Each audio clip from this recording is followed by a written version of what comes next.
One of my favorites though is the first time I ever got an autograph from Jackie Chan. He signed this beautiful Operation Condor book for me. Yeah. Great to meet you, Mayak. And I was like, okay. It's like even the simple name he's not gonna always get right. But yeah, names here get bizarre and like I'm Big Mike because when I first came to Hong Kong, there was about 15 Mikes doing movies. Of course. So you rapidly became Big Mike, Small Mike, Australian Mike, German Mike, Crazy Mike, blah, blah, blah, blah, blah. One guy turned up and was like, my name is Michael Ted Johan. And we're like, your name is TJ. All the mics have been taken, Kino Lorber announced it, and someone posted, oh man, they should get you and Mike to do the commentary. And we were like, yeah, Kino Lorber, we'd be up for it. And then like 2 weeks later, one of the guys from Kino Lorber was like, yeah, hi Mike, would you guys be up for doing Hard Target? And that was the start.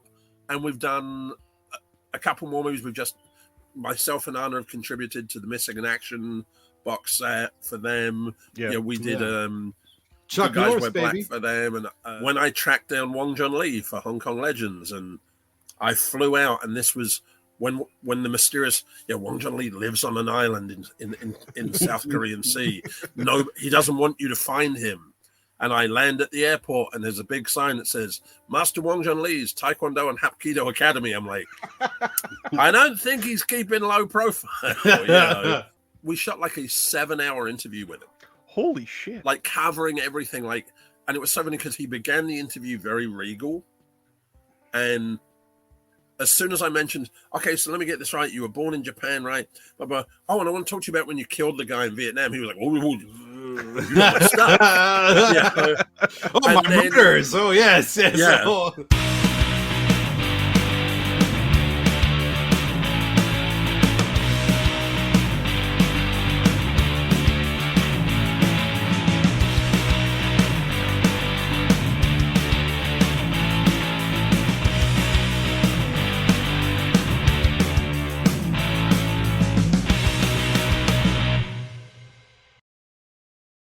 Sometimes people, it's going to make me sound like an old idiot, but I am an old idiot. What am I talking about? But yeah, but you know how like in the good old days, in the olden days, you fell in love with a genre or a film and you tracked it down, and you'd watch all these movies. Okay, I think I recognize that guy or that name, blah blah blah blah, and that's how you fell in love with the genre. Yeah, there's a certain amount of people who saw, say, a Hong Kong movie or a horror movie by a director and went, oh, that was great. Google 10 best Hong Kong movies ever made. Oh, yeah. Saw them all in a weekend, and then they're like, oh, the rest of them don't compare to this. And you're like, right. Yeah, because you saw all the best ones in a week. Yeah. I remember where I'd go to Chinatown and it'd be like, Andy Lau is in this movie. It could be a comedy. It could be an action movie.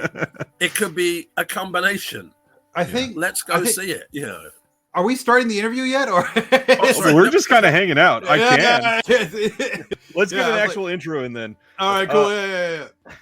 Hello there, and welcome back to The Disconnected. I am here with Arne Venema and Big Mike Leeder, two of the most entertaining commentators and Blu-ray contributors in the world, in my opinion. Guys, thank you so much for making time for this. This has been something we've been working on for quite some time with Mike. Thank you very much for that great intro. The check is in the mail. There you go. Yeah, I know. Yeah. Thank you for pronouncing my name correctly. Everybody, please take notes. Very good. Very good. You got to say Arne like banana, okay? And it will work. Yeah. You got to say it with the accent, though. Otherwise, it's wrong. Yeah, Arne. Arne! For those that don't know, Arne and Mike are on the ground in Hong Kong, both living and working there, and they are like the boots on the ground for the operations for some of these boutique Blu-ray companies.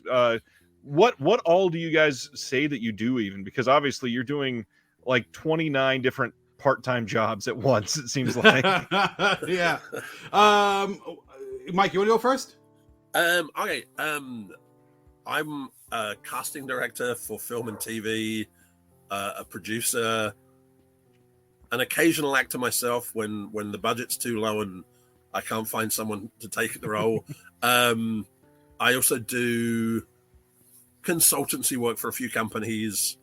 And then I came to Hong Kong 30 odd years ago as a fan of Hong Kong movies, and I used to edit Impact magazine talking about Hong Kong and action movies internationally. So I've done a lot of writing for magazines and books. And then I was lying in the gutter, and young Mr. Venema said, "Get out of the gutter, you're blocking it. Let's do some audio commentaries." Yeah.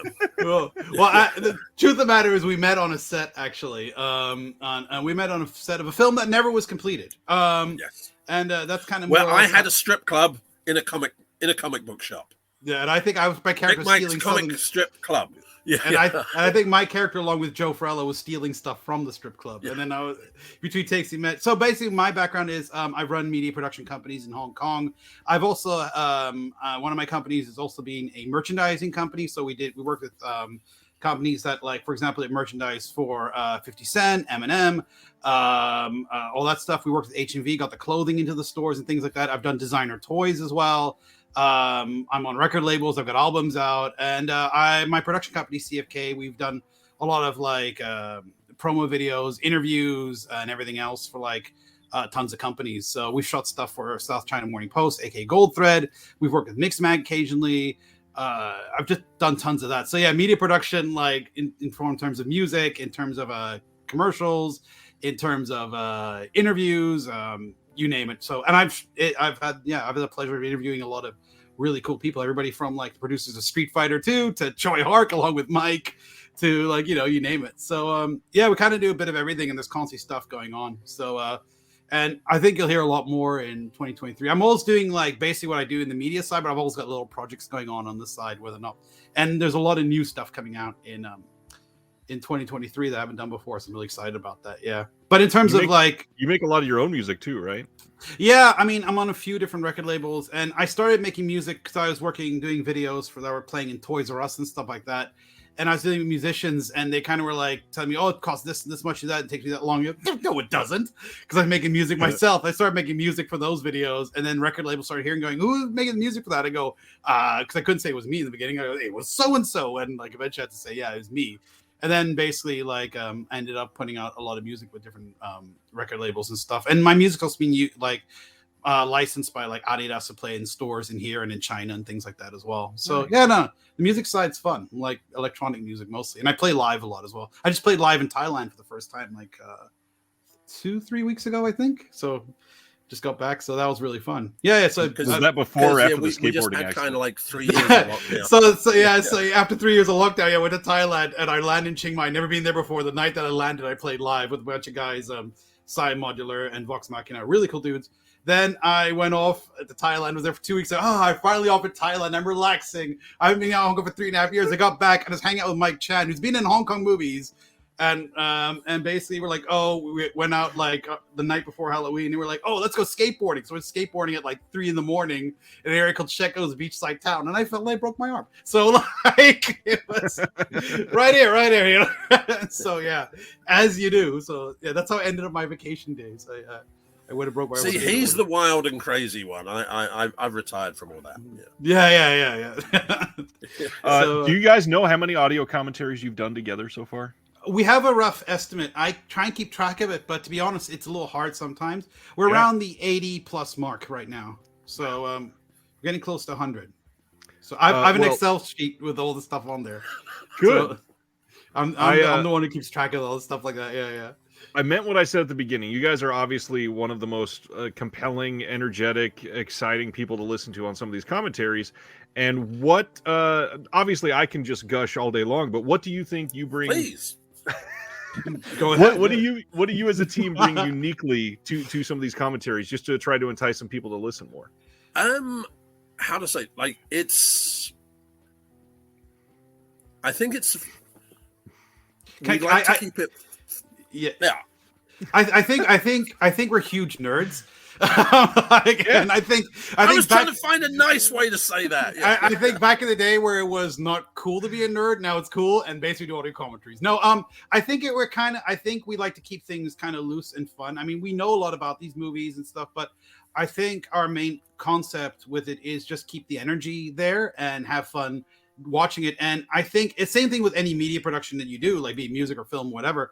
If you have fun doing it, like obviously not too much fun, but if you have like keep it somewhat serious, but if you have fun doing it and keep the energy there, people feel that they'll connect with the audiences at home. And people said it's like hanging out with your friends. And in some way it's like that. I mean, we do our research and we're serious that we give good information and accurate information, stuff like that. But we just like hang out and watching movies, and hopefully people at home have that as well. We could just read out facts the whole time, but that's the problem, that sometimes you've got that where, you know, someone's reading out whelm after whelm of stuff, and you're going, that's great, but it's so obvious. You're literally just going, and then, you know, Ryan was born on this day, and at 7:55 a.m. This, you know, and you're like, really, you know. And I think it's having that sentence, having the enthusiasm. Like, there's some movies where young Mr. Venema will have to slap me to stop my enthusiasm and vice, because you know, like, because there's some movies that I've been like, okay, we should do another commentary because there's still so much we haven't discussed. Right. And there's some movies where we're able to bring, like, you know, from working with people who've worked on them, from talking to people on those movies, sometimes to having been on them ourselves or whatever. It's, you know, it's a love for the genre, and without trying to be like, listen to me, boy, I'm going to lecture you. You know, that's not the commentary I want to hear. You know, I want to hear the interesting, you know, sometimes on commentary you'll hear stuff and you go, I never thought of that. I've never come in from that angle. It's the same sometimes when we're doing interviews, you know. Like prime example, when we interviewed Choi Hark. Yes. Choi Hark's team were like, you might get 20 minutes, but you might get 10 minutes. And we're like, oh, great, this is going to be fun. And we got 2.5 hours. Yeah. Because he went, oh, these guys know my stuff and are asking some fun questions, as opposed to, Mr. Choi, what's the bizarre political backstory to the significance of the character wearing a green shirt in sequence 2 of Once Upon a Time in China? Yeah. Well, we were talking to him about comic books and stuff like that. And obviously, Choi's a very visual guy. He likes comic books. He likes fun. He likes all that stuff. And he started telling us all these like really fun, crazy things he used to do. Like, he told us a really great story that at one point they bought these new cameras. They got 4 at the studios workout. They got 4 of these cameras, and he goes, "No one damaged these cameras." By the end of the week, he destroyed them all because he's having so much fun. Like, because they're smaller, so he can do more wacky, like spinny things with them. All that. And at the end of it, he's like, I destroyed them all. But it was really good fun destroying them, though. So he's a really fun, energetic guy. And I don't think you have a career as long as he does without being so enthusiastic and so visual and so fun and having that much energy. So I think Choi gelled with us in terms of that. I'd love to do an audio commentary with him one time. Oh, yeah. I mean, that'd be a lot of fun. Like, I did a commentary with director Ronnie Yu from Fearless and Bride with White Hair. We did the commentary for Legacy of Rage, the Brandon Lee movie. And I love that movie. And I thought I knew everything about that movie. And Ronnie's like my uncle. I love Ronnie. And Ronnie proceeded to just educate me and was telling me all this stuff that I was going, what? You know, like about why certain scenes were done certain ways. And like, well, the reason this action scene is like that is because, you know, Brandon Lee refused to do what they really wanted. So we changed all this, like, you know, Brandon at the time hadn't wanted to do a lot of fighting, so it became more of a heroic bloodshed, you know, gangster movie. And it's if we can get people from the movies, the problem is sometimes it's hard to do a commentary with someone unless they're comfortable with it. And like say with Godfrey, Godfrey knows his movies backwards. Like, you know, Godfrey will go, no, I didn't direct that movie.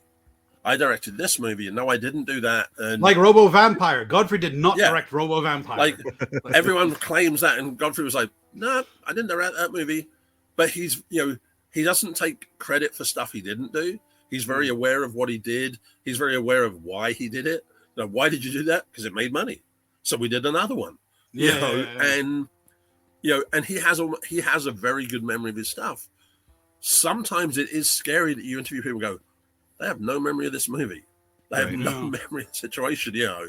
And it's just, I think, you know, like, we come in and we're very much fans of the genre and all kinds of genres. Like, you know, we love the martial arts movies, we love the action movies, we like the canon films, horror, science fiction. Yeah. Like, one of the commentaries I really enjoyed was we did the audio commentary for Split Second. Yes. Starring Rutger. Rutger Hauer. I've gone over this with you so many times. He said I looked was at me like, okay, what are you doing? the lead cast is a Dutchman and an Englishman. You need to have a Dutchman and an Englishman do. That's how we pitched it. Yeah. Well, the weird thing about audio, the weird thing about audio commentaries is, I gotta say though, sometimes we come up with stuff in audio commentaries like, oh, they're gonna love this. Wait till they hear this fact about this audio commentary. More the swimming pool thing I'm referring to mainly. In there's a movie called Hero in which we did an audio commentary. At one point, I found a fact about swimming pools in there, when swimming pools are built and everything else. And then, I won't say exactly what it was. And then and he was like, "Oh, wait till I hear this fact. This is amazing. No one's ever talked about it." We're like, that is the greatest fact about swimming pools. I'm actually surprised that after I pointed out on the Police Story 3 Super Cup that it's not Michelle Yeoh doing the jump. It's actually Bruce Law and Michelle Yeoh's on a wire for this thing. I was waiting for there to be this big, either Mike has destroyed the myth, Mike has destroyed the legend, or why did he do it? Seems to have disappeared. Nobody realizes. Yeah. What's also weird is we did one audio commentary for a movie called The Old Master, which was the most difficult audio commentary we ever did. And we're after that one. That was the only one after that. We're like, oh man, I hope people like this. And that became one of the most popular audio commentaries that everybody ever asked us about. Well, I think part of it's because at one point we start talking about the fact that this movie was obviously made to launder money. yeah. We're like, all right, let's stop. This at one point, they're just driving out a car and go, okay, this, ladies and gentlemen, is called filler. And then this disco dancing as well. And it's such a bizarre movie. It's a movie starring Jackie Chan's teacher, and he was probably 75 to 80 when he made it. And he's teamed up with Bill Louie, an American Filipino karate legend who at one point does robot kung fu. Because it was the late 70s. But people love that com. They always write. But people really responded, and we were afterwards going, that's going to be a hard one to... Well, I think the whole friendship hanging out with aspect is what really makes the commentary special for you guys. And it's true, because if you're going to be learning something, you hanging out on a couch with a couple people is the best way to get that feeling, basically. No, exactly. Even in Hong Kong, there's a Sammo Hung movie called Pantyhose Hero. It's the most politically incorrect movie, which I somehow don't think will get a Blu-ray release by anyone at any point. It'd be fun to do a com for, though. I'll tell you that. Unless it has a big warning on it. But I arrived in Hong Kong just as they were shooting that movie, and there's a scene where Sammo gets hit by a car, and you see his body fold in ways a body shouldn't fold. And Sammo spent about a week in hospital at the time. Jeez. And was doing a lot of interviews about, I'm suffering from my art. And, this is what filmmaking is all about. About 10 years ago, I was at Sammo's house, and it's on TV, and just in the background, and Sammo's brother, whose name is Yi Fei, fat number 2. It's Cantonese, okay? Yi Fei goes, oh, big mate, that's me. I'm like, what? And he goes, that's me getting hit by the car. I'm like, holy shit. I'm like, how long did you go to the hospital for? He went, I didn't go. Yeah, he was like, I was fine. I looked at Sammo, and Sammo was like, promotion for the movie. Yeah, Sammo really is very good at being Sammo. I know that it's he's such an entertainer, and he's such a creative dude. I mean, it's but he's got the balls the size of coconuts because he just does stuff like that. He goes, "This is gonna be amazing." He's been a prankster as well. So he's very much if you can get Sammo on a good day, you're great. If you get Sammo on a bad day, run away. We saw him at Hong Kong Film Mart. He's like, "Hey, let's go talk to Sammo." And Sammo was in Big Brother mode. He's walking through there like he's gonna beat the whole of Film Mart up. And I was like, "We'll talk to him another day." You look really angry, man. I don't know who he's gonna go see, but I will not be that guy. But but that is the thing. So exactly, sometimes that's where you learn stuff. And same from growing up. There's stuff I remember in conversation going, "Holy shit, that made much more sense than someone trying to lecture it to me." Exactly. And and the same thing. I'll be honest, I think Arne, the same thing. These are the movies that made us end up moving here. I was I was a manager in a department store in England, I used to sell lights and fittings, and I was bored shitless. Yeah. And then I was like, you know what? I've seen some white guys in Hong Kong movies. I could go there. Maybe I'll stay a week or two. I could probably be there for a while. Maybe I can get to be in a movie. And 32 years later, I'm still here. And, Arne was like, maybe my family built a tunnel across the Hong Kong harbor. Now we were going to Hong Kong every now and again because I was spending most of my summers in Thailand because a lot of my relatives on my mom's side are born in. They're Caucasian, but they were born in Thailand. They all speak Thai and they read it and had Thai passports at the time and stuff like that. So we spent every summer in Thailand. So I just through osmosis of like what was on the television, even though some of it was in Thai, sometimes it was in English, I was watching like Hong Kong movies. I don't know what the first Hong Kong movies that I watched because I was so young, but I think the movie that made me want to move to Hong Kong was actually Beast Cops when I saw that. Because that really that's what began Arne's obsession with Michael Wong. Yeah. No, don't meet all your heroes. Let me just put it that way. That's all I'm saying about that. But it's Jesus. But but Beast Cops really was like a film. Like, okay, yeah, this because I felt that was really about like it showed Hong Kong off in a very unique way, and I liked it a lot. Right. It just looked so freaking cool, and that's when and that's again I talked a bit about earlier. There's like the sub-belly of Hong Kong cinema. You've got all the big stuff on top, like the Jackie Chans and the Sammo Hungs and everything else, and then you've got this like underlying that's what it gets really good when you get under that. I mean, the stuff's good, but if you're really deep, Beast Cops is a good transition into like the underlying stuff because that's really about living in Hong Kong in that period. I mean, the stories are kind of fantastical, but a lot of the environments, you can really soak them up in that. And a lot of those locations still exist today. So I love that movie, man. I hope we get to do an audio commentary for that. That's on my list of movies I really want to do an audio commentary for. So nice. Yeah, along with Panteo Zero. So yeah.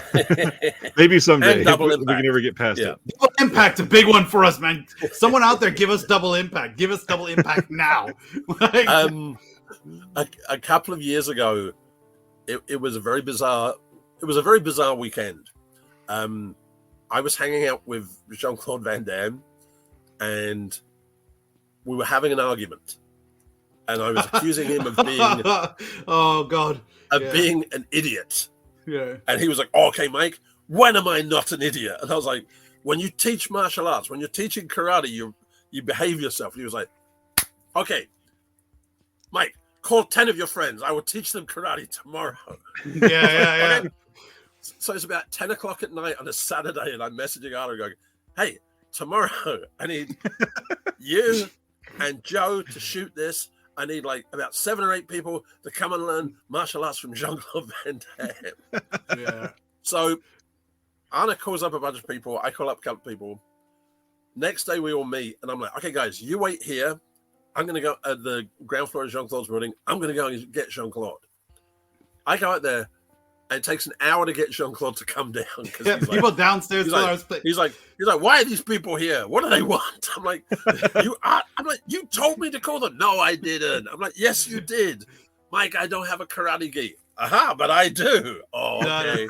So basically, downstairs, he's messaging me, and I got all these people staying, like 10 people, and they're like, is this a prank? Are you playing a prank? And this guy, no. Like, dude, I swear to God, if Jean-Claude doesn't come down, I got a lot of questions to answer. So I just grab people on a Sunday, drag them out to the middle of like this area and going like, oh, you want to hang out with Jean-Claude Van Damme and shoot a karate like instructional video? They're like, that sounds like a prank. This is because I like playing pranks. And they're like, and I'm saying, no, he's real. Yeah.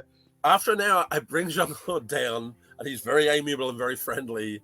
And we walk to the gym in his building, and it's 1 floor up. Yeah. So Arne and Joe and everyone have all the equipment. So Jean-Claude's like, I take the lift because I'm Van Damme. It's like this. It's this glass elevator. And we just all watching going up. Always standing there in the equipment. We're like, this is absurd. I literally remember watching him going up. Go, Jesus Christ, Jean-Claude Van Damme taking the glass elevator up, and we got all this gear. We're setting up, and I've said, and Jean-Claude on the way down has been like, Mike, are these guys good people? Are they all good? And I'm like, yeah. I said, oh, one of them's a guy called Joe. He's wearing glasses. I went, if you kind of want to fuck with him a bit, you can. Okay. So we're setting up, and Jean-Claude's being like, hello, nice to meet you, blah, blah, blah, blah, blah. Okay, I'm getting ready to shoot. Are we ready to shoot? And Arne's like, yep, I'm good. And Joe is like, yeah, I'm just trying to fix this. And Joe's He's fixing the horseshoe on his camera. Yeah. Fix it? You bring something that is broken to film Van Damme? And Joe's like, what? And then Jean-Claude starts throwing kicks at him. Like his head, like that close to his head. And Joe starts sweating, and later on he's like, you know how weird it is? I mean, my hair was throwing kicks next to my head. I can't get this horseshoe thing to fit on this camera. And Joe goes like, choo-chua! Like he's doing that kind of thing, like he does in the movies. And then we had a very good like 1 hour training session with Jean-Claude where he was great fun. Yeah, and then it was good. We sit down to have a coffee and a chat, and he proceeds to like chat with us. Yeah. And Arne explains that, Arne tells him the story of how, like, you don't know how I first came aware of you, Mr. Venema. Continue. Yeah, well, basically what happened was I was in Belgium at the time, and we're ethnically Dutch. And at one point, we're walking by the supermarket called Delhaize, and my dad goes, "Oh, you see that guy on the wall? Because they sell these videotapes. This is back, like, when they still sold videotapes. And there's all these movies, and there's like Stallone and Schwarzenegger, and then there's Van Damme. And he goes, you see this man, Van Damme? He pulls out the videotape and goes, he's one of us, because Benelux, Netherlands, Belgium, Luxembourg. He's one of us. You should watch this." And that movie was Double Impact. And Double Impact made me aware of editing and everything else. And I was like, okay, I'll watch it. And it's also one of the movies that first made me go, oh, Hong Kong's cool. And then we end up visiting Hong Kong more after that. Right. And I watched this movie and I go, oh my God, this is really cool. And I told Jean-Claude about this. I go, oh, Jean-Claude, like, my dad showed me the video. He said you were one of us. And Jean-Claude's like, yes, I am one of us. Yes. He's like sitting there, like absorbing this and loving it. And then I watched the movie Jean-Claude, and I really want to get into filmmaking. And like years later, I'm in Hong Kong. I kind of saw Hong Kong through there, and I'm in front of you, and it's full circle. And I just shot with you, and he goes, yes, it is magical. We all must be aware of how things come around and stuff like that. He gives a whole speech. 1 week later, however, he's asking me, Mike, where is your friend, the little guy, the one who owns the supermarket in Village? In Belgium. I was like, that's totally not the fucking story, Jean-Claude. Okay. He's like, no, remember, he owned the video shop. I used to go there. It's like, okay. Yeah. So. and then later on, he's like, oh, he means Arne. Okay, right? So that was how I met. I met him once very briefly outside a club, and I was like, oh wow, oh hello, but I don't think he remembers me from that. But that's how I properly met Jean-Claude, and that was and trust me, I have sat down with him to try and record audio commentaries. Yeah, it's been attempted. Jean-Claude, please, let's do it. Like originally for Double Impact, I got him interested in the idea of, let me shoot interviews with you as Jean-Claude Van Damme and as Chad and Alex. Oh, so good. And he was like, oh, I like that idea. I was like, let's do that. And it's just the same thing. It's getting him on his schedule and getting him right. when he's in the mood, because like if you can get him, he's got so much to talk about, and just if you can get him on the right days, you can get magic out of him. It's just sometimes it's that thing where he'll be like, Mike, let's do an interview. I'm like, it's 3:00 in the morning, dude. Like, but yeah, he's an interesting guy though, because like you can sit down with him and ask him, yo, what was it like being around in the 80s and the 90s when like, right. all the big action heroes were, because to me, it's almost like a high school class. And I said that to him, was like a high school class. Like you guys, he goes, yeah, it kind of was like that. Because all this weird, like dynamic with each other. And I think that now they're a lot better with each other and stuff like that, obviously. But well, I mean, yeah, I think that's the thing. Same as Jackie and Jet Li, like back in the 90s, yeah.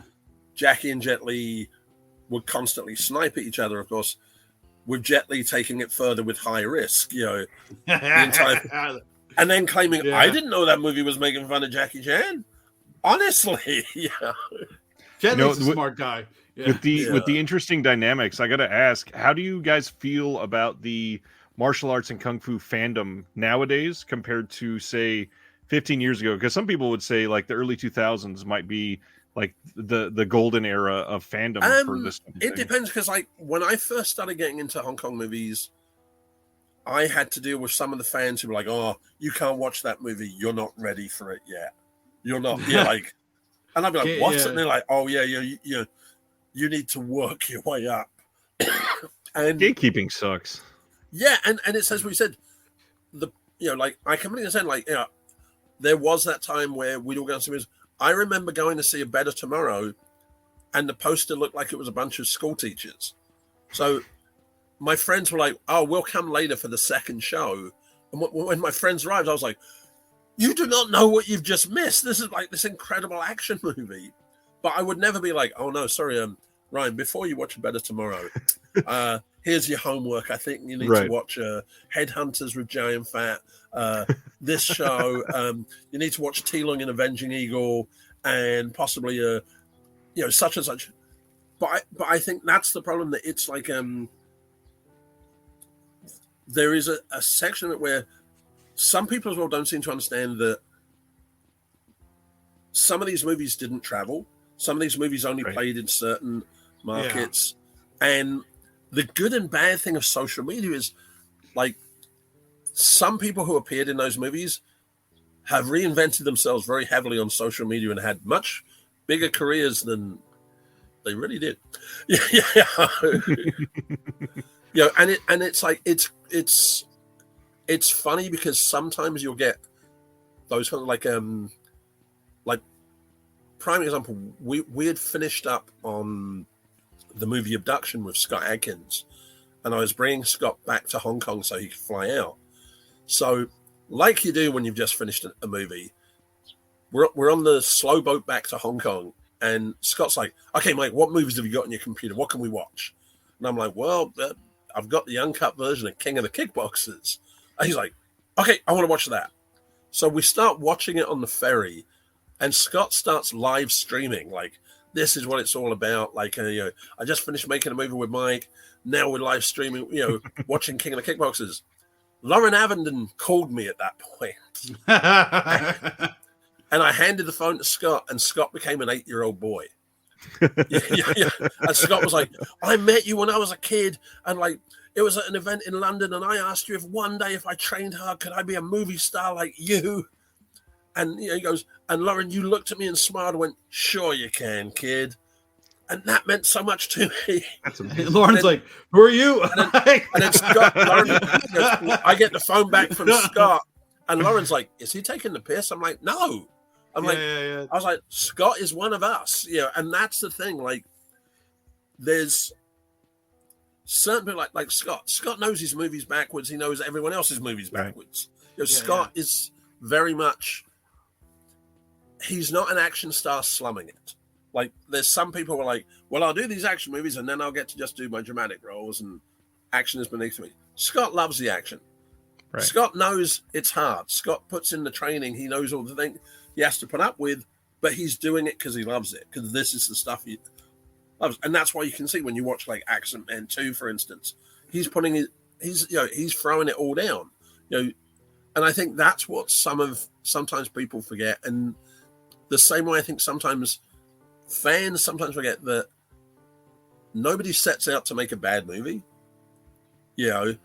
Making a movie, sometimes you can do so much and then something happens, either in post-production or money vanishes or someone passes away or anything.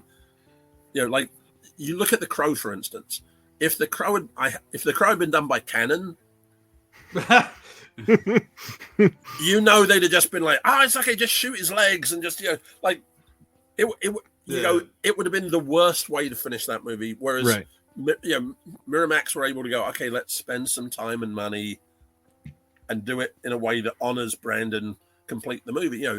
I think sometimes people forget that budgets have changed, and that also flicks on piracy when you get all the people who are like, "Well, I'm going to download it and then maybe I'll buy it when it's cheaper."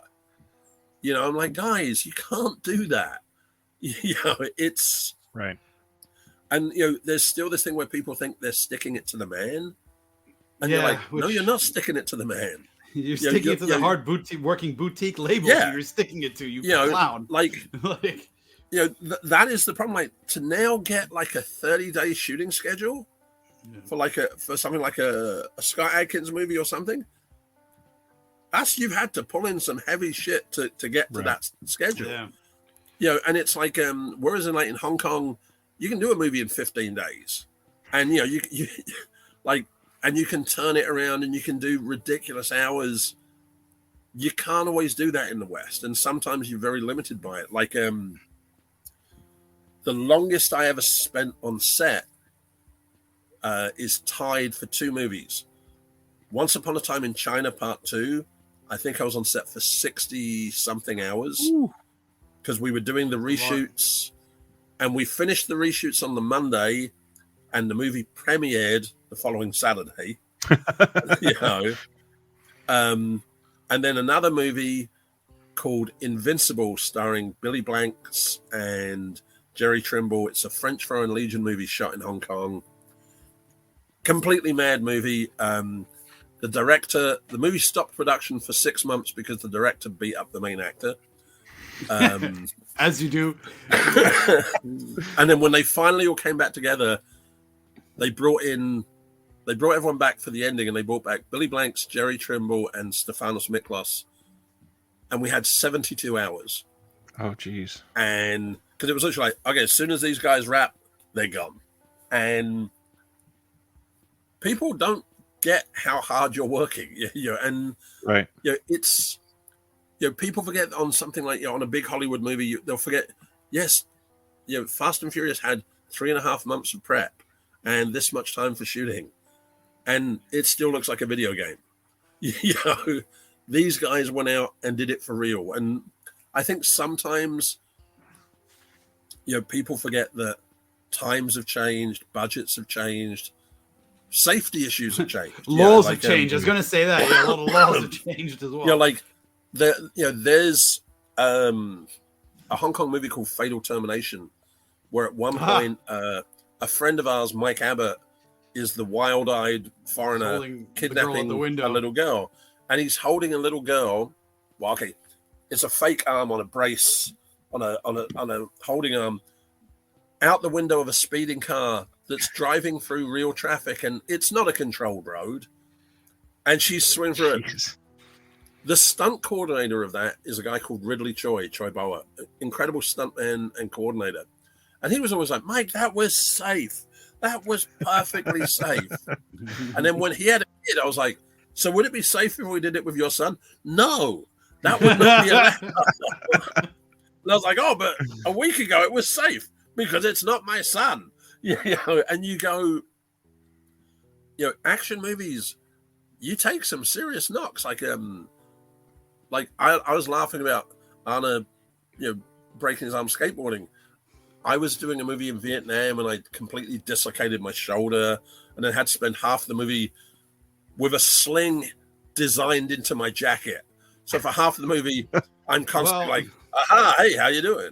I've constantly got a glass of wine or a gun or a bunch of flowers because I'm like, I can't move half my body. A bunch of flowers. I'll tell you something. I'll tell you something interesting. We just shot a location video for I can't say what it was for a movie that was going to be on one of the Blu-rays. And I shot the first half of that along with Mike, before we went to Thailand. And I had to finish off my half because I got food poisoning after I got back here. I just shot that the other day. I have a broken arm in that thing. So when you see me in the thing, I'm like holding my hands like in front of my thing. My left arm in that is broken. Like while I'm shooting that. So I wonder if people will notice. Like, so that's a little bit of trivia you can have. So when that comes out, I'll let you guys know which one it is. Yeah, but I'm shooting that with a broken arm. And also sometimes, like we've had as well, like we've laughed about is sometimes in Hong Kong a location can vanish overnight. Like, well, yeah.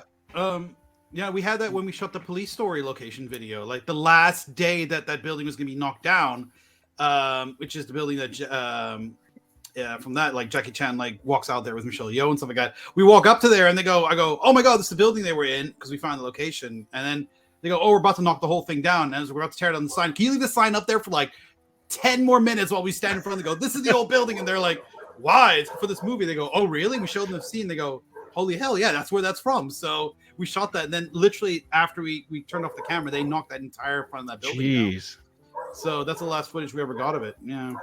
So you brought up piracy, Mike. I'm curious, and I don't know if I'm just generalizing a little too much, but it seems like the whole Asian market gets hit by piracy much more in a detrimental way than other markets. Do you know why? Well, I know why. Yeah. The problem is, I'll let Arne say first. Sorry. So on a legal ground, copyright laws are a lot less hard to enforce down here. That's just a fact. The copyright laws in Hong Kong are a lot looser than, say, United States of America. Same thing goes for Thailand. Japan's a bit better, and definitely in China, they're basically more or less non-existent. So that's the first reason. The second reason was through the invention of things like VCD back in the day. It became very easy to pirate things. This is before the digital age, because a lot of stuff is done electronically now. It was cheap and fast to pirate things, and film was seen as more disposable things that got hit up a lot. That being said, though, I think nowadays piracy is just as much prevalent all over the world because of the wonders of the internet. Double-edged sword type argument. I love the internet, by the way. I'm all for it. But it's just, I think that's yeah. I mean, we've actually seen stuff we've worked on pirated in Hong Kong, but that's we've done funny things like walked up to them and they've offered us stuff we worked on and go, but that's our name on there, and shown us our ID cards and things like that. So we have done that. But yeah. Well, my favorite was we were in one place and they had a movie I produced. Yeah. And I'm on the back cover. There's a picture of me. And I'm like, I call it dress up like this. And he was okay, 2 for 1. Yeah. Like, and because he was like, oh shit, and it's kind of a thing where you go, I think the problem is, part of it, as stupid sounds, is I think with the internet, because at the beginning everything was free, everyone is, like, if at the very beginning you'd been told to download something will cost 50 cents, you'd have gone, oh, okay. But because at the beginning everything was free, everyone's like, well, it was free before. Right. And it's hard to put it I don't think people realize that it's something you're saying to people. No, the reason now that all these bands are touring again is because that's the only way they can make money. And it's the merchandise and things, because now, the streaming and the Spotify and everything, you're getting 10 cents for every million streams or whatever. I can confirm that you get very little from Spotify.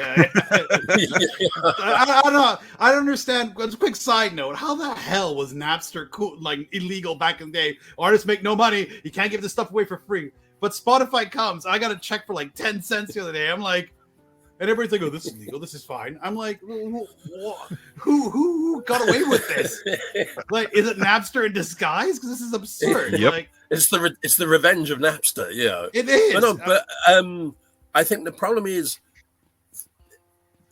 people don't like in. I don't know if you had them in America, but like in England, they did all these bizarre commercials trying to condone that piracy somehow. You wouldn't download a car. Yeah. Piracy is somehow connected to international terrorism, as if Bin Laden was sitting there selling, like going, send out the shipment of pirate Star Wars movies. And you're like, I don't think that's going to work. And actually, I always laugh at the campaign that they did for those, because now we have 3D printers and we're actually downloading parts for things and stuff like that. Yeah. And the thing is, like I remember the good old days where even if you wanted to pirate something, it took some effort. I've got to get one VHS and another VHS, and I've got to, borrow the cables and try and do this and not upset my parents and blah, blah, blah. Whereas now the problem is, touch of a button, or you get the idiots where sometimes what is crazy when we're doing post-production or something is sometimes people send us files and we're like, you've sent us a 50 gigabyte master of this project, and they're like, we're like, could you just send us like a 700 megabyte version to work from so that we don't worry about it? Because like sometimes what I've had companies where they've sent me something for reference, and 2 or 3 months later I'm like, oh my god, it's still on the server. It's still there and it's not a private download. Anyone could download it. I think the piracy, when I first, in Malaysia, for instance, you used to come out of the cinema and there would be guys selling pirate VHS of the movies outside the cinema. In Thailand as well. Yeah, that's true. Yeah. I once, that's totally true. But I think something else to underline it is the reason not to buy pirate is because we're such huge proponents of physical media as well, to have physically something that's really nice and cool, especially the movie that you love, especially with the booklets like some of the labels are doing that we work with. Those things are beautiful. I mean, they see them as pieces of art and also see it as a way of supporting the cinema you're once part of. I mean, no, and also like the funny thing is like, yeah, I use Netflix and I use Amazon and I use Disney Plus and I use all of these, but I still love my physical media. So pardon me as well when people go, "Oh my God, they've taken this out of my collection," or they've changed the print. I go, that's kind of one of the reasons. That's why you buy physical media, people. That's why you go physical media. We talked about people not knowing how much work goes into it. This is one of those things that proves that. I somehow don't think that Sony is going to send someone to my house and go, Mr. Leeder, we believe you have an uncut version of this movie, and we think you should give it to us now. Yeah, because I'd be like, you ain't taking my laser discs. It'll be the Siege of Waco again. It's like, you go, Waco, I somehow don't, because if that's what happened, people would be in uproar. Can you imagine if suddenly people turned up and were like, I'm sorry, but you have the Shout Factory Blu-ray, and we think that's the wrong print that came out. You need to hand it over. Physical media gives you... Physical media gives you control, right? Digital media can also... I mean, I think with the PlayStation 4 where they deleted the Silent Hill PT demo that everybody was playing after Hideo Kojima fell out with Konami. Like, that was a big example of that. Like, and now those PlayStations with that still on the hard drive sell for tons of money because it's physical media. You can still access it and everything else. So, I'm super happy. Bono knows he got it wrong. Bono apologized for... Oh, Bono, for the iTunes thing. I remember seeing that. Because can you imagine that if suddenly you turned on and you're like, oh, there's a complete Wong Jin collection in my hard drive immediately. That's a lot of stuff in your hard drive, man. That's a couple terabytes. You're like, I now need to buy a new hard drive. What do you guys? What do you feel about the kung fu and martial arts cinema industry today? Because it's changed so much. Wow. Like, do you think the old school style is officially dead? Because it certainly feels like it. So I know. So my belief is it's a kind of are we talking about Hong Kong or are we talking about Kung Fu cinema globally? I mean, you can talk on both. I mean, obviously they have different realms. Okay, so in the first Hong Kong, unfortunately, Hong Kong cinema is going through what can be described as a decline, right? I mean, we used to make what 400 movies a year here at one point. That's mental, by the way. And then also, like, right now, I think we do closer to how would you say many movies were made this year, Mike? Or last year? Let's say last year. In Hong Kong, I'd say about 30 to 50. Because that's a pretty steep decline. I think it's closer to 30 myself, but it's but in terms of kung fu stuff, well, you got to understand that when Jackie and Sammo were coming up, the things that were doing to Jackie and Sammo qualifies child abuse. I mean, Sammo's about to make a movie about it.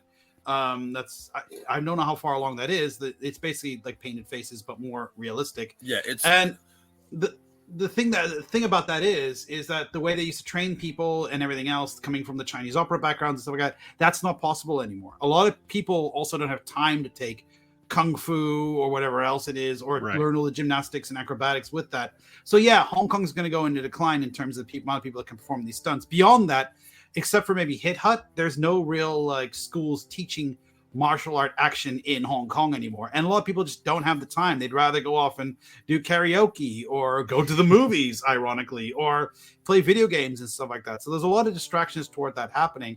And also, I think, obviously COVID did a massive number on all that as well. But is it in decline? I think the only way it's really going to come back is if digital streaming services somehow invest money into Hong Kong to make that happen again, which I don't know if that's going to happen anytime soon.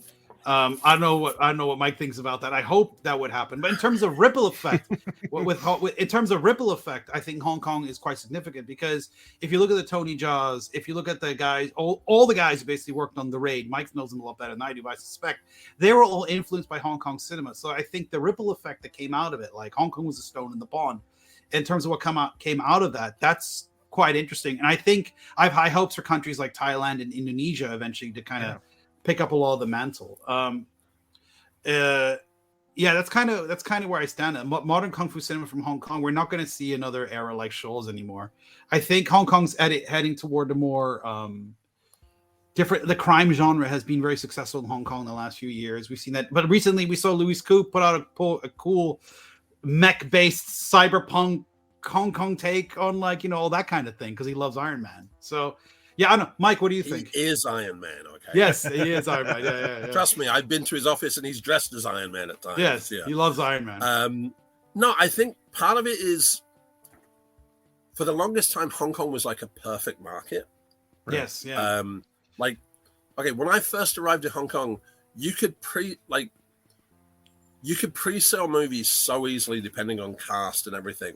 So, like, if you watch Wong Kar-wai's Ashes of Time, for the longest time, I was always like, there's one shot in it and it looks like Joey Wong Jo-yin from Chinese Ghost Story, but I'm like, but she's not in the movie. A couple of years ago, I was working on Europe Raiders that was produced by Wong Kar-wai, and we're having dinner and we're chatting, and he's like, oh yeah, she's in that one shot. I'm like, what? And he's like, oh, because at the time her market for Korea was so strong, if she was in your movie, even for one shot, it was a contractual obligation, boom, you could sell for $1 million to Korea. So so like, the Philippine buyers would come in and go, can you give me the first reel of your movie, the third reel, and the last reel? And they would time the action. Oh, there's enough action, we'll buy it. So for the longest time, Hong Kong was like this perfect market. And in the mid-90s, I began to see even Hong Kong directors were starting to take it for granted. I remember meeting one director and he was like, oh, my next movie is going to be a huge success. I went, why? And he goes, oh, because I have these two actors. I went, oh, what's it about? He goes, oh, I don't know, but I've got these two actors, and and I was like, and the market's changed. Like, suddenly Thailand woke up and began. Korea woke up. Korea woke up big time. The Korean government supports the film industry. Like, every cinema in Korea, every screen needs to show Korean movies for at least 1/3 of the year. You know, so like, part of the problem was Hong Kong lost its place, and the China market came. And the problem is, the China market is such a good market. Everyone changed their focus to China because I can make the money in China. And the problem is, sometimes the movies you make for China don't translate for the rest of the world. Right. So you got into that. And with the Kung Fu genre, it's a trend. Like, next year, there's going to be Donnie Yen's Sakura, which is like a Donnie reinventing the swordplay wuxia genre. There's Kowloon Walled City, which is a comic book adaptation that Kenji did the action for, which is completely wild. It's kind of like, imagine District 13 meets Dragon Tiger Gate. It's like it's completely mad. You've got Nicholas Jare. He's just done this full-on action movie called Customs Frontline, which is like very much a police story style, a lot of reference to old Hong Kong style, a lot of stunts and everything. It's starting to come back. I think it just goes in a trend. Part of the problem as well is suddenly you had everyone doing Kung Fu. Like, I just rewatched Charlie's Angels, and you sit there and go, that was when you knew why work had done its dirty. When suddenly Drew Barrymore, Lucy Liu, and everyone, for no reason, are just flying over walls and everything. And you're going, well, it's a good example of Keanu Reeves kind of has that curse where, for example, he made The Matrix and everybody imitated that. And then he makes John Wick, and now everybody's doing like their John Wick-like type. Keanu is the dude. Keanu is the nicest dude in the business. The man's a trendsetter, man. I got to give him the credit. Like, he picks his movies well. He's just awesome. He's just, my first introduction to him, I ended up wrestling with him in a casting because we were discussing styles of Kung Fu, and we ended up on the floor demonstrating, well, this is such and such. You know, no, Keanu's awesome. And Matthew Perry, I used to like you until you slagged off Keanu Reeves. Yeah. And then proceeded to slag off everyone and claim you slept with everyone. And I guess he wants to sell some books. Yeah. But Chandler, no. Exactly. It's like, so you really were Chandler for the whole time. Yeah. But like, I think that's because he went, I can't remember several years of my life. So they went, oh, we'll just get a writer to come in and Of course. fill it up for you. Yeah. But like, I think the action genre will come out, but also part of the problem was before Hong Kong was the special effect. We didn't have the special effects. Yeah. Right. We didn't have the green screens. We didn't have things. So it was, okay, Arne, you're really going to jump out of a window and land on a passing bus, bounce off of it, get hit by a passing car, and then land in the backseat of a Corvette as it drives past. And we're just doing carry it on. once. Yeah, exactly. and so I think the market changed and said, like, you know, for a while when like Johnny Toe was like, okay, I'm going to take the gangster genre and I'm still going to reinvent and play with that. So I think it goes through phases. It's like in the 90s when suddenly the category 3 genre went crazy, and suddenly we had like about a 3 to 4 year period of just insanity. Where what an awesome period that was! That was my favorite period. Bring it. I mean, like, I did a movie that began life as a Hong Kong take on Zatoichi called Blind Power, with Lam Ching Ying as a blind swordsman. Halfway through the filming, I arrive on set and Lam Ching Ying is driving a car, and I'm like, but he's blind. Oh, we've dropped but we've shot stuff where he's like touching people's faces, and it doesn't matter.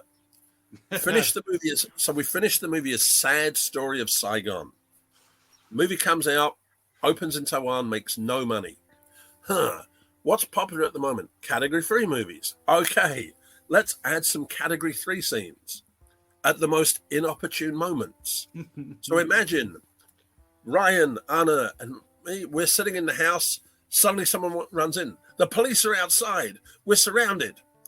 Anna, you're going to go and have sex with this girl? Well, we all know phallically. And there's a sex scene interspersed with shots of people putting bullets in shotguns and and it's some things where I just go, I remember being like, oh God, and I'm on the poster. My mum's going to be proud of me. And that movie was called Rape in Public Sea. Rape in Public Sea.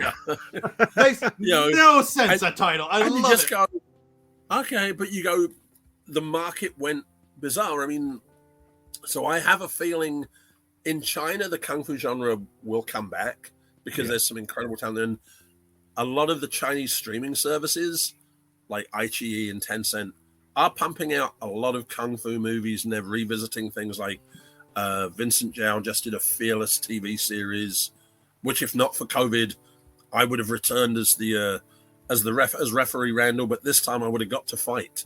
Well, there you go. You know, so I think there's gonna be a change, but I think the action genre is coming back, and like the last year, I said, like we've had this incredible science fiction movie by Louis Koo do really well. Yeah. And at the same time, we've had this really small, like romantic comedy of errors that's also done really well in Hong Kong, because Hong Kong audiences have begun to rediscover Hong Kong film. Nice. Like for the longest time, Hong Kong film had kind of fallen out of favor, even in Hong Kong. Like people are like, oh, I want to go and see the American movies. I want to go and watch Vin Diesel. I want to go and see the Avengers. So I think it took a kicking, but it's coming back. But sadly, it will never be that time when it was 400 movies a year in Hong Kong, unfortunately. Right. Yeah, and again, and the talent base, like that's a bit of an issue. So I wish, I mean, there's also Hong Kong doesn't do government subsidies for creative things like films. I mean, they have them. But they're very hard to access. They've just announced a new government subsidy, which is fantastic, because if your director, producer, or scriptwriter has previously won the Hong Kong Film Award, oh, well, in that case, then we'll consider your application. I was like, oh, that's really helping young filmmakers. Yeah, like that's the thing. Like, whereas I just got back from Thailand, and they're like, there's like so many incentives for people to do creative stuff for whatever genre. In Japan, they have $1 billion. Like, I think it's literally called like the Cool Culture Fund or something. Cool Japan. Yeah, I mean that's Cool Japan, and that's why you've got a lot of these like YouTubers in Japan, like the Trash Taste guys, or abroad in Japan, who get all the anime support. Industries as well. Yeah. It's incredible. Hong Kong, the problem has always been like I did a Bollywood movie called Krish Part 2, and they originally wanted to film it in Hong Kong, And the Hong Kong government was like, if you film it in Hong Kong, that'd be nice. Yeah. Whereas Singapore went, Indian tourism. And we got to fly helicopters down Orchard Road. So basically, imagine flying helicopters through Times Square and everything, and do all this cool stuff. So Malaysia offers a rebate. Thailand offers a rebate. Indonesia has a rebate. Philippines now everybody's going to Malta because 50% rebate. Oh, jeez. I think Fiji has some crazy rebate as well right now, as someone was telling me. I'm like, we should ask Albert Pine about some of those rebates. Yeah. They might know. Oh, you want to remake any of your movies? He can tell, Oh, yeah, exactly. Yeah. But you go, so the problem is people forget that it's show business, the film industry. Right. So sometimes you do go, it's cheaper for me to build this in Malaysia than to actually go to New York and film it. Like Hung Dien, there's a studio in China called Hung Dien. It's the huge film studio where they shot Hero and Crouching Tiger. We shot The Mummy 3 there. And basically, if you went to them and said, hey, I want to make a movie and I want to set it in New York and I want to build Times Square, him and his team will look at it and then they'll have a chat like, if we have Times Square, can we rent that to other people? Can we? Okay, you know what? We'll pay half and we'll keep the set after you leave. And we'll rent it out for other movies. So, like Hung Dien has a full-size Forbidden City from Beijing. If you film on the mountainside, there are power supplies built into the rocks. Like you go there and it's awesome because the whole state is basically a film studio. Wow. And you're suddenly going, well, I can control it. And he built like old Shanghai. He now built Shanghai Harbor in the middle of nowhere with the Bund and everything, because he was like, well, this way we can control it, we can do it. And it is frustrating where film has done so much for Hong Kong. So many people came to Hong Kong because of film, and there hasn't been that support from the government, I think, in terms of either promoting and preserving Hong Kong film or helping Hong Kong film. The trends that we were talking about, Cat 3 is a main trend on home video right now. What are some of the bigger titles that you think might, obviously things you can't say, but what are some that you think might take us all by storm if they get released soon? Well, Dr. Lamb, I know it's come out in the States. I would love for that to come out and see a mainland Europe release. I would love to see The Underground Banker. That is if someone releases that, contact myself and Mike immediately, because that film is so crazy. If you were to release that like today in America, it's basically you're making a movie. Imagine you're making, say, Falling Down. And then you decide, but I think Michael Douglas should team up with Freddy Krueger at one point. No, should team up with should team up with Ted Bundy, and you actually write Ted Bundy into the movie, and the guy shows up like, hi, I'm Ted Bundy, I'm your next door neighbor, and we're gonna take on the bad guys together. And Ted Bundy becomes like a really good person and like a protagonist and everything else in the movie. They actually took a real Hong Kong serial killer who was Dr. Lamb, based on a real person. They wrote him into another film with Anthony Wong, which came out the same year as the Untold Story. And basically, Anthony Wong's kind of reprising his character in that, but not really saying it. And then, like, Dr. Lamb comes and they team up to take on the Triads. And it's just, and it's such a crazy movie. I would love to see Underground Banker. I'd love Somebody to see put that out there. I'd love to see a movie called Runaway Blues come out. Yes, Andy Lau, Wong Git, and it's basically it's about a mainland Chinese and a Taiwanese triad who come to Hong Kong, fall foul of the Hong Kong triads because of language difficulties at one point. And then they kind of bond over the fact that they can speak Mandarin. And there's a scene, it's an incredibly brutal movie. There's a scene in it where Andy Lau's character and another character, Calvin Wong, are in a car and they're crushed by a speeding truck. And I remember asking Calvin Wong, God bless him, how did they do that scene? He was like, we were in a car and we were crushed by a speeding truck. That's how they did the scene. He was like, it was not fun. But it's a really cool gangster movie, and it kind of like devolves the whole glamorous life of a gangster. Right. There's a movie called Secret Signs. That will never. Do you think that? Okay. Secret Signs begins with a 20-minute documentary about how cool it is to be a gangster. Be a triad, yeah. Interviewing real triads going, oh, yeah, I was in Holland, and this guy cut my finger off, but I cut his head off. They're in Amsterdam doing that interview as well. It's so fucking crazy, that movie. There's like that, I don't know. there's... God, there's so many, because the problem is how about Escape from Brothel? Imagine that coming out. That is the most like ridiculous. Escape from Brothel would be that, I don't know. I think some there's no way that would ever come out. Like Escape from Brothel. But that's the problem. There's something. I mean, like I'd love to. There's a movie called Can't Stop My Crazy Love for You. With Simon Yam, Michael Wong, and Jung Hong, and it's kind of like Simon Yam's a peeping Tom who then becomes an insane serial killer, but he's kind of the hero. Yeah, there's weird things like that going on. Yeah, there's like there's so many. There's like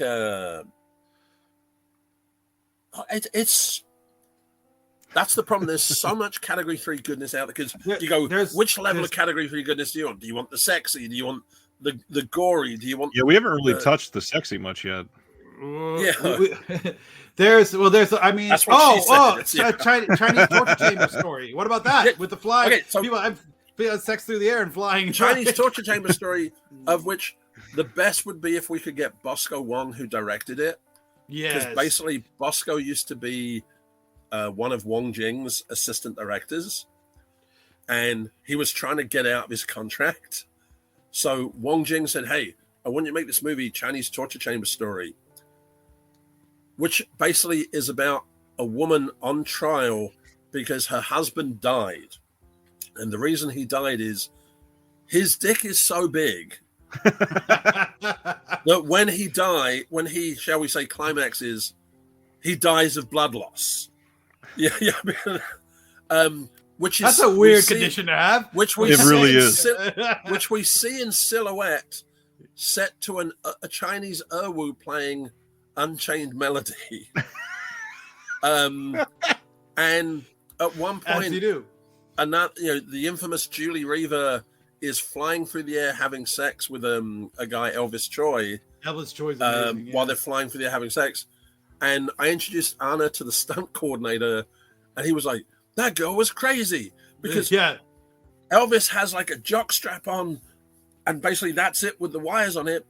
She had nothing. Ooh. She's just meant to be holding onto him, and she's hanging off of him and flying. And they're not like low, 25, 35. Yeah, they're up in the air. Yeah. Jeez. It's utterly mad. That I'd love to see. Mike, which was the poster that they banned? Like that they were, oh hell no, when that came out. It's such a crazy poster. First they did Naked Killer, then they did a semi-sequel called Raped by an Angel. Yes. The original title and poster for were Legal Rape.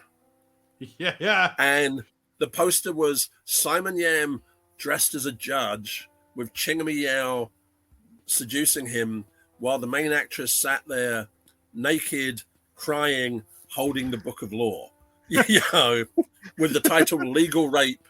And the English and Chinese censors at the time went, hang on a minute, guys. Yeah, no. Yeah. Even we would be like, guys, come on, man. It's like, you gotta. And it's a very bizarre, it's kind of like, it's almost like there was a very cool American TV series called Midnight Caller in the late 80s, which had an episode where they address the AIDS issue, and they do it in such a bad 1980s, like basically a man with AIDS is sleeping with all these women and giving them AIDS, and the end of the movie is he's in a disco and a biohazard team turn up.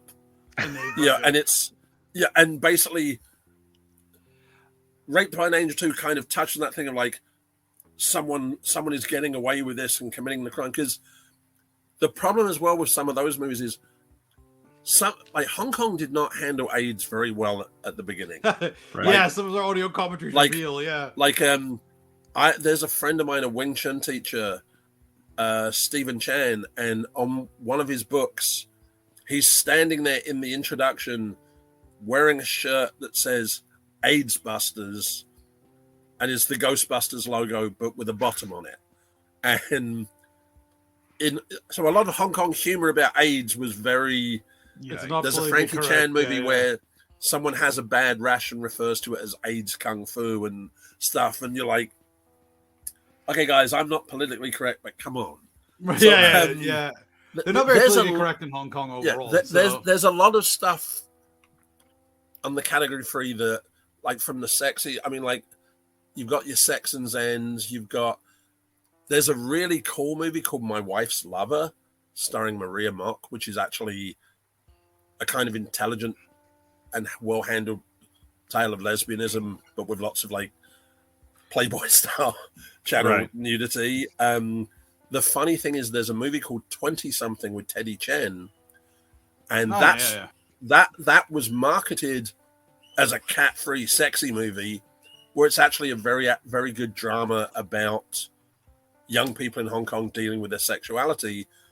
But the way they sold it to get an audience was to play up the sexual aspect, and then people went, yeah, but actually it was a really good movie. At one point, Hong Kong filmmakers tried to slap the Cat 3 rating on there just to sell the movie as well. a selling point. Yeah, I mean, in the video stores, they realized that Category 3 movies rented more. So imagine going to Blockbuster and they've put NC-17 stickers on everything. Yeah, and you're going... Top Gun, NC-17. Exactly. And they'd hint that, maybe this is the full version. Maybe this is the thing. Because Hong Kong... We have no nudity on television. We have no swearing on television either, really. So when I first arrived, one of the TV channels here was celebrating its 25th anniversary, TVB. And they said, we're going to show all these movies.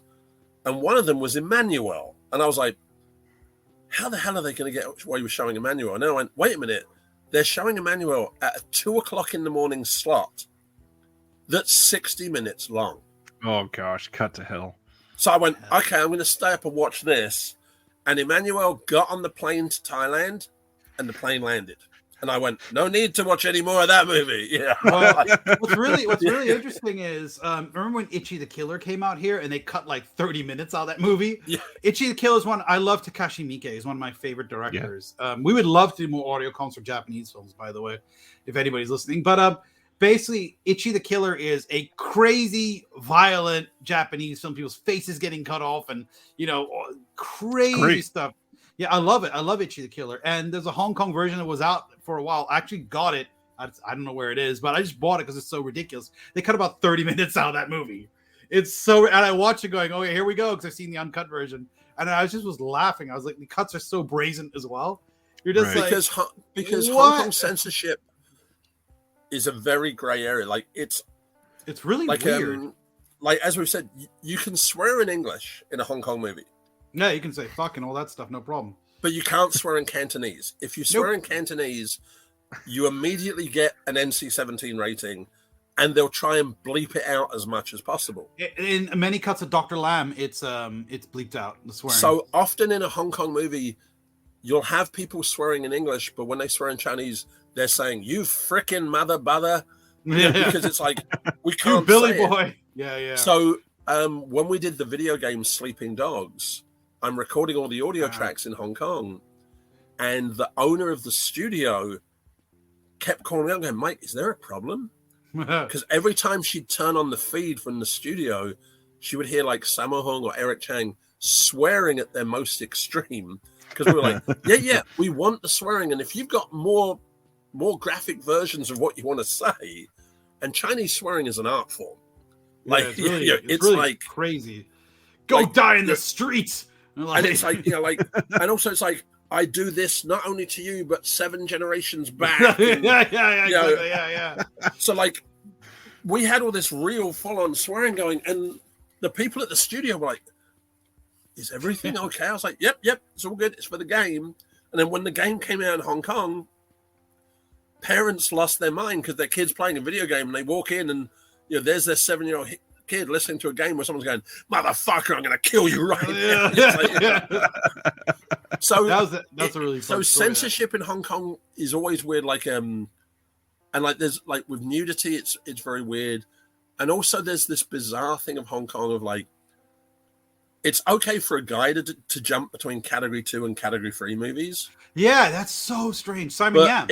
But girls get labeled Shuke is still referred to as a former porn star, and you're like, she did Playboy and Penthouse style nudity, guys. Yeah. But nudity is such an issue here that it's very bizarre. It's very prudish. That being said, the younger generation, like the 20-somethings-year-olds, are they're changing their attitude toward it a lot. Like Saliva Bridge is a very popular underground fashion label here, and they literally their whole label is based on embracing vices like Japanese pornography and gambling and everything else. So the younger generation, because I kind of I'm like 41 years old, but I come across a lot of the younger generation through either music shows or interviews that I do, and I always ask them how are you consuming your media? What's interesting to you guys? All this stuff. And I think because of their access to the internet and more global opinions and stuff like that, they're becoming a little less conservative when it comes to those things. Yeah. And again, Sliver Bridge, really popular brand around here.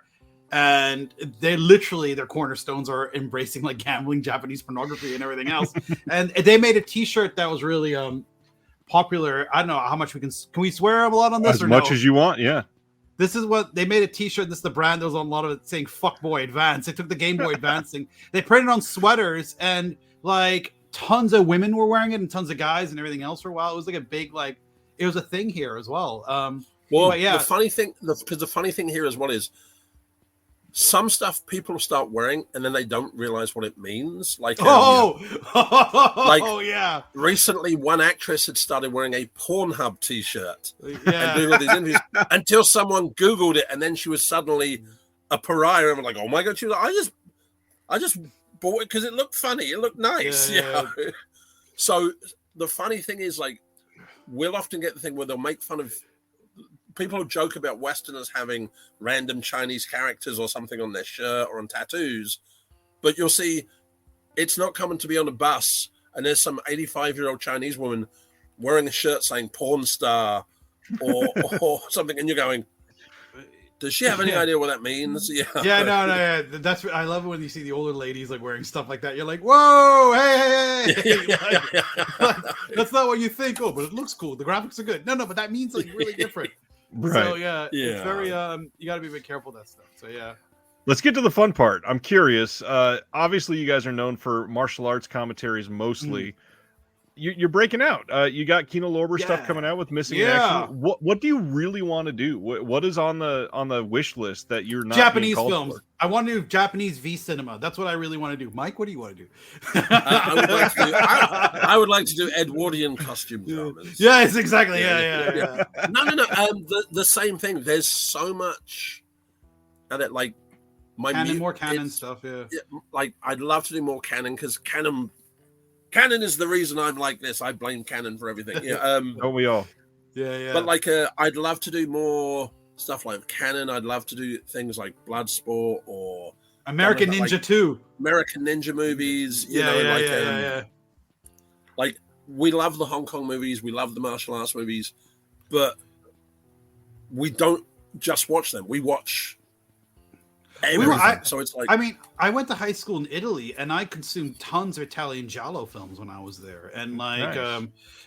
I just had the gelato. It's gelato, and Zombie 2 and all that stuff. I watched all that. I want to do Nightmare City because I just rewatched that the other day. Nightmare City is a crazy film. I think Nightmare City inspired Robert Rodriguez's Planet Terror, if I'm not mistaken. I think so, but right. But no, I think I said I'd love to do more horror. I'd love to. There's some good Yakuza films, man. Some of the Yakuza movies. I'd love to do some of the macaroni combat stuff because I think some of that's insane fun. It's and also there's some stuff we're doing a really cool 90s action movie this week. Like, yes. Yeah. like that is just one of the ones where it's just like it's exactly a product of the 90s. Yeah, You just it's so 90s. Yeah. It's good. It's the good parts, the fun parts in the 90s and stuff. But no, there's so much. I mean, that's one like we're you know. We're audio prostitutes. Just we'll do anything. We'll do anything, darling. No, but like exactly, but basically, like I think it. But yeah, the Japanese stuff. You know what I would love? We've discussed this among ourselves, and even a little bit in audio commentaries.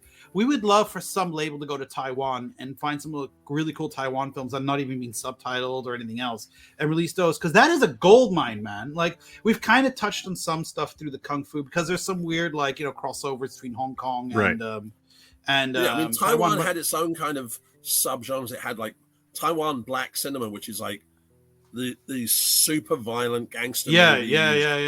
Did Miss 45 get remade in Taiwan as well and things like that? It's like there's that. Like I'd love to revisit anything by Chu Yenping and Clarence Ford, because Clarence Ford's amazing. You have to. Okay, basically, Chu Yenping is a director who. Okay, I'm going to make this movie, and this movie will be Some Kind of Wonderful meets American Ninja meets Scarface. And he did one movie called Hunting List, and it's basically State of Grace set in Taiwan, including all the Irish stuff. And I'm going. Oh, wait a minute! There's St. Patrick's Day parades in Taiwan, and he's like, yeah. I saw it in the movie. You know what I would love to do? I'd love to do some of the IFD stuff, like Ninja Terminator, for example. Because getting Godfrey back. But we also know some people like we've been working on a documentary for years called Neon Grindhouse, which is about like the grindhouse cinema of Hong Kong. And basically, like we know a lot of people involved. It'd be fun to get a room full of like people who worked on the Godfrey stuff and just like chat and comment about all that, because. He got films from like a failed film from like say Taiwan or Korea, love story, and just spliced ninjas into there and like reshot extra footage and everything else. So to get like some of that coming in and like doing audio commentaries with those would be so much fun. And then the labels could even release it with just the stuff that you could have an option where it just plays the stuff that Godfrey shot or plays the entire film or whatever. That'd be fun. IFD's Catman. And that is crazy. Australian superhero whose basic power is he can swear. And he can change the channel on TVs. America's Batman, Hong Kong is Catman. We'll make it work, guys. Crazy. That's the thing. There's so much. I mean, it's just, I'm just looking at right now. Sonny Chiba films, that Sonny Chiba stuff. Like to revisit some of that. I'd love to revisit more of the Chuck stuff, because you can never go wrong with Chuck. Like Invasion USA, that'd be fun. Invasion USA, for instance. I mean, like that movie's just so awesome. I'd love to revisit some of like Albert Pie and stuff. Do some more of Albert's. Yeah. Double Impact. So we said before. Like that, that'd be fun. That you just go.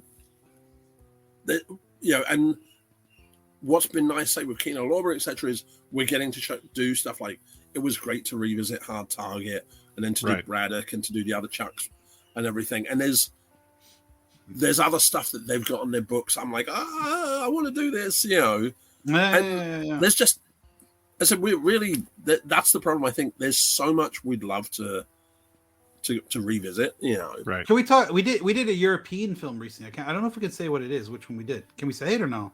Which one was it? I can't say that because we're in a podcast right now. You got a private chat. There was. Oh yeah. Yeah. Sorry, the thing that sounds like a dog. Yeah. Oh, you mean the puppy movie? Yes. Yeah. Well, we got to revisit. I want to do more European things as well, because that's fun. We got to revisit a very, very cool European movie. Yeah. So I'm old, and also it's like, what is it? A European movie. Well, can we say what it is? Well, what movie was it? I can't say what it is. We're on a podcast. Anyhow, that was hilarious. Yeah, man. But I'd like to do more European stuff. I don't know if we can say what movie that was. I don't know if this promotes. It was War and Peace. Yeah, that's what it was. Yeah, it was War and Peace. Audio commentary from Arne, Venema, and Mike Leeder. Like, Exactly. Jesus Christ. Yeah. For the I entire don't even French. want to listen to that. Yeah.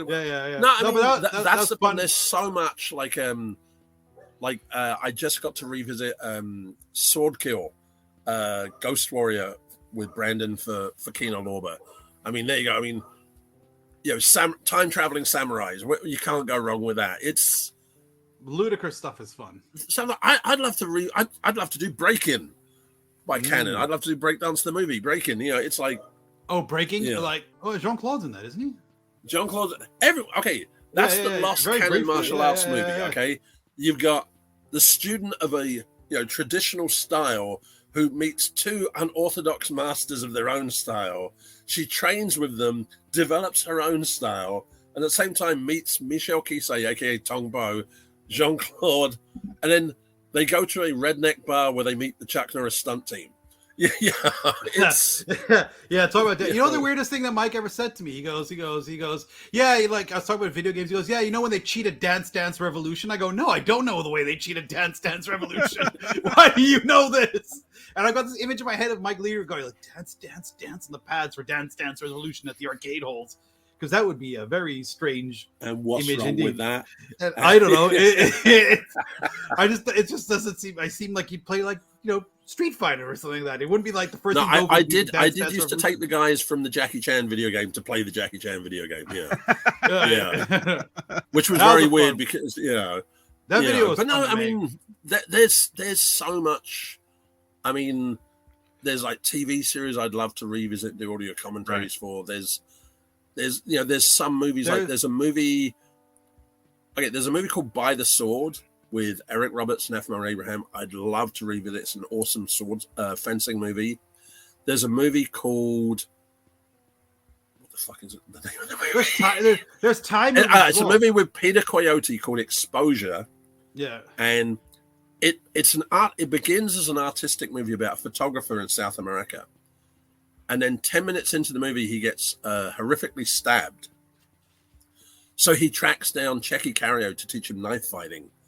And for 15 minutes, it becomes a knife fighting instructional. Like, if anyone in that movie was associated with action movies, it would be banned because for 15 minutes, he's telling you, no, underhand slash. Hold the knife under your hand so if they grab your wrist, you can still slice. Blah, blah, blah, blah. And it's a really cool shot in South America, down and dirty, kind of like artistic vigilante movie. It's there's some cool Indian films as well out there. I mean, there's some mad Indian films. There's a really crazy. So many more Indian films. There's hardly anything getting released of that. And there's a really crazy one called Mahakal, which is the Indian remake of Nightmare on Elm Street, which is really fun. There's another film that escapes my mind right now, but it looks like an 80s Hong Kong movie. It's so cool.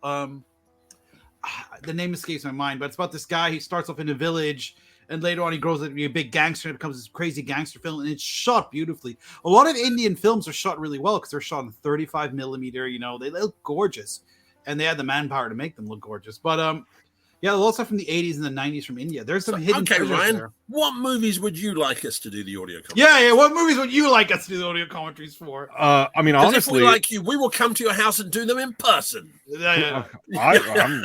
I'm going to hold you to that. I would love to see more from the late 90s stuff that's other genres, because you guys, again, the whole friends hanging out aspect is what makes your commentary so interesting. So the 90s are so I don't want to really say underrated, but they're kind of underappreciated for what they actually gave to a lot of cinema. And if you look at especially the latter half of the 90s, they're not represented on a lot of these labels. So to get new stuff out there, it would be so nice to hear you guys on some of that stuff. No, and I think that's the thing, that there are some movies that you just really do go, I think some of them, an audio commentary or special edition is the only way to see them, because it gives people the incentive to explore it. Because absolutely, sometimes you're going, but you go, well, there's interviews and stuff on here, maybe I'll take that chance. An awesome Hong Kong from the 90s I would love to do an audio commentary thing. I made videos about it, and I've done everything, would be Biozombie.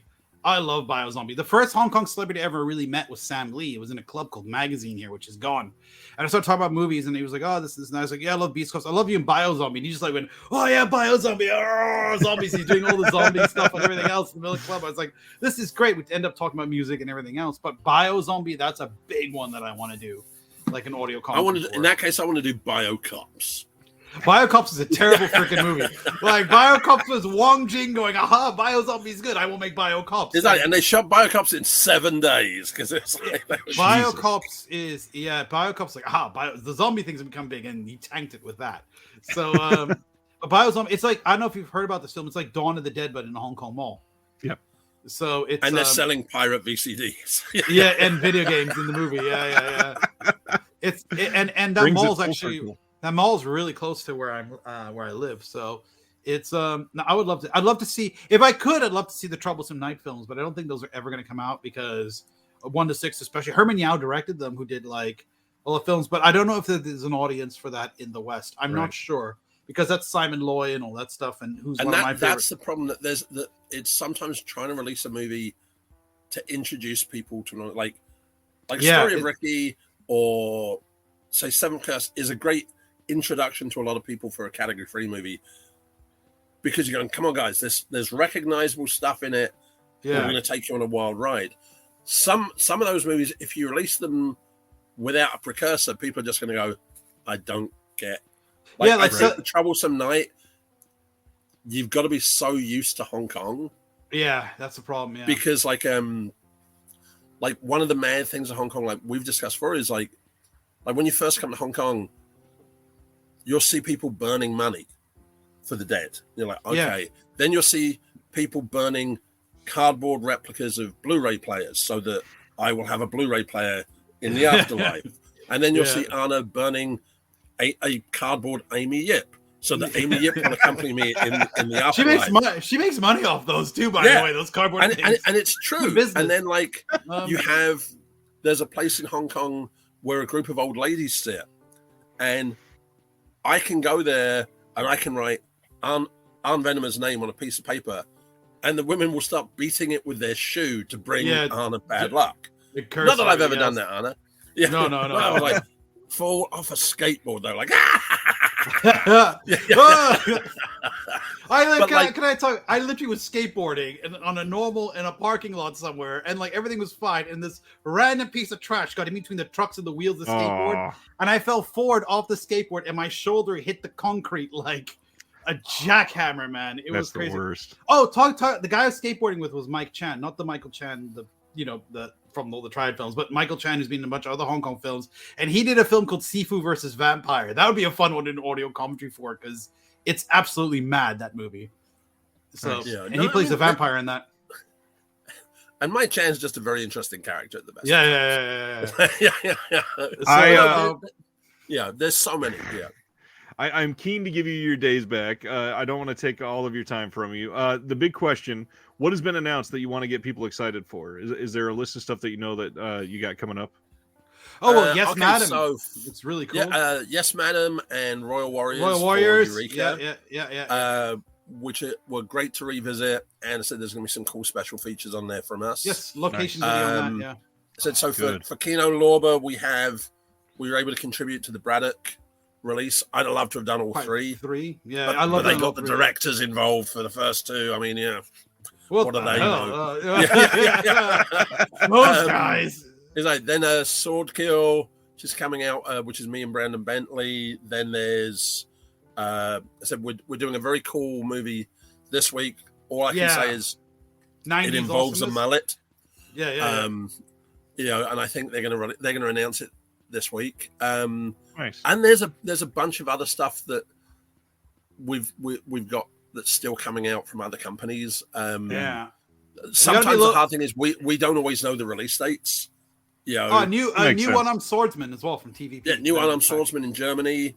From the Crazy Vengeance label. Nice. Hi, Mirko. Which Mirko, work out how to have a website that people can use. Mirko, basically, you have to journey into the House of Traps and overcome various obstacles to order movies. But respect to Mirko, he gave us our first audio commentary. Yeah. No, wow. Mirko's awesome, but he's just sometimes you're like, Mirko, you do know people need to buy the movies.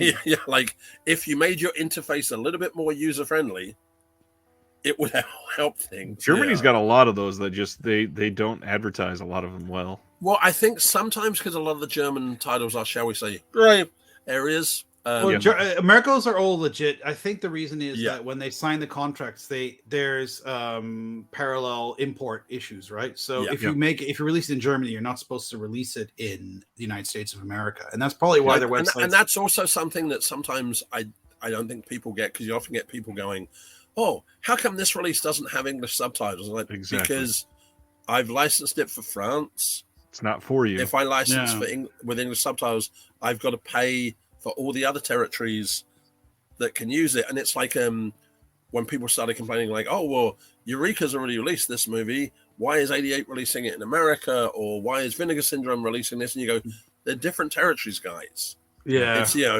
it's not a conspiracy. It's not a global conspiracy.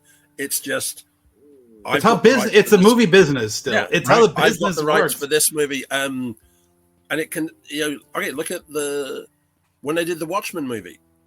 20th Century Fox had spent all that money making the movie, and then someone at Warner Brothers went, you do know we still own the US distribution rights. Yeah. You sometimes sit there and you find someone snuck in and bought all these movies and have never released them. Like Warner's in 1996 acquired a shed load of Hong Kong movies, but some of the most random choices of movie, and because they've got like category 3 movies, right? They've got Pedicab Driver, they've got some really cool movies, but they've done kind of nothing with them. And like I know Jeff Briggs at Warner Brothers is trying to get them to release more, but the same thing, people also forget, if you don't support the releases, companies go, "Oh, there's no market for these films," and won't release them. Cancel.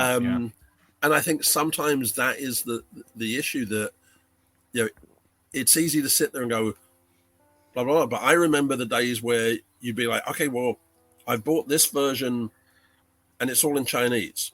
Oh, now I'm going to have to buy this version because it's got English subtitles. Right. Oh, this one's got that." Like, and there are some films I have like far too many copies of from far too many different places, just because I'm an idiot and I'm like, I like the cover, I like the thing, and bizarrely I have about 10 copies of Saw 4, which I'm still absolutely not sure how I keep getting. I don't know why you have so many copies of that movie, but I think overall, I think we should conclude, though, we should be very aware how lucky we are to live in an age with Blu-ray discs, full frame. Oh no, I mean, we don't have like shit cut off the sides. I always are gorgeous. If you'd said to me when I left England, that one day Keanu Reeves, the guy from Bill and Ted, is going to be known for doing a kung fu movie. Sammo Hung is going to have a #1 rated TV show in America. That all these Hong Kong movies are going to be available, not only beautifully letterboxed, but with original audio, subtitles, interviews, special features, multiple cuts. I'd never believe you. And, right. Because those were the days when, like, I remember when you would go to Chinatown and the shops would refuse to sell you stuff. Because they'd be like, "Oh, no. And I'd also give a shout out to like Darren Wheeling and Kung Fu Bob for the crazy cover artwork. It just helps breathe new life. I mean, I love the cover art of some of the original films. Some of them are not that great, but some of them are really great. But it helps breathe new life in that. And in the labels, they don't have to pay for that. Okay, right? No, they do that because they care. That's why. It's the same thing like we've touched on before and joked about with marketing. Like, the funny thing is, like, sometimes people complain about retitles or anything. Okay, if you took the Shaw Brothers movie Dirty Ho, still one of the greatest titles and greatest tagline, "You haven't lived until you fought Dirty Ho and then you're dead." But if you went, "I'm going to re-release that, but I'm going to put it back to its original Chinese language title, which is The Eighth Prince," fans would be up in arms because you weren't using the original title. And you sometimes go, "Guys, a big one I want to do an audio commentary for is Master of the Flying Guillotine. That's if I have to do no other kung fu movie ever again, and you go, what's the last kung fu movie you ever do? Master of the Flying Guillotine. It's my favorite kung fu film, made in Taiwan. So like, I love that movie. Yeah, really good, great movie. So amazing. I love the bits. Yeah, but no, I mean, as I said, it's great to revisit these movies. Yeah, it's great to be able to revisit them with Arne, because even if we're not doing commentaries, we're talking about movies. Talk about movies. Yeah. And and it's great to get feedback from people. It's great to hear when people like them. It's great to hear sometimes that people have heard about a movie from something we've mentioned and then gone off and tracked down that movie. That's really good. Message me and go, "Oh, you guys mentioned this movie," and then I went off and looked for that, or and that's the way it should be. Like, it's really funny. Someone on Instagram, literally on my Instagram yesterday, I posted the what was I going to say? Close Account, the Dead and the Deadly, the audio com we did for that, and someone wrote under that, "Oh, that's one of your other audio comms. I'm going to track down Troublesome Night, 24 Hours, Ghost Story, and like all these other films that we mentioned." And he goes, "Yeah, people actually do listen and write stuff down, and then they chase after it. So maybe one day there will be a market for these things if enough people do that." And I would like to say, I would like to thank the guys at the movie aisle who, my God, they not only listen to our commentaries, they listened in depth. Yeah, they listen in depth. Yeah. Holy shit! Because I was reading a review, talked about half of this. Yeah. We gotta say, we've done kind of like some of the people we interview. We've done so many of these audio comms. Sometimes people ask us to write stuff down that we said. We go, "Did we say that?" Like, because we sometimes do 2 or 3 audio comms in like a week or something like that. So sometimes we're just like, what's the most audio comms we've done in 1 week? Is it 4 or no? Or I think we did 4 1 week. Yeah. I think we did 4 in 1 week. That's the most we ever did. So that as much as we like each other's company, sometimes we're like, no, that's enough. Don't want to be locked in the room with you anymore. Yeah. Well, if you're watching like their company, go listen to some of their audio commentaries and interviews, because they're magical. And again, that shooting the shit, sitting down on the couch, hanging out with these guys, best way to learn the context. And it's hard to use the word educational because it turns some people off, but genuinely, it's just to learn. There's so much cinema out there to learn. You guys are just and the same thing. I listen to audio commentaries. I've learned. So it's another form of learning. It's another form of getting more information about these movies. It's film appreciation is what it is, and it's hang out and just like showing your love for cinema, And if it gets, who knows?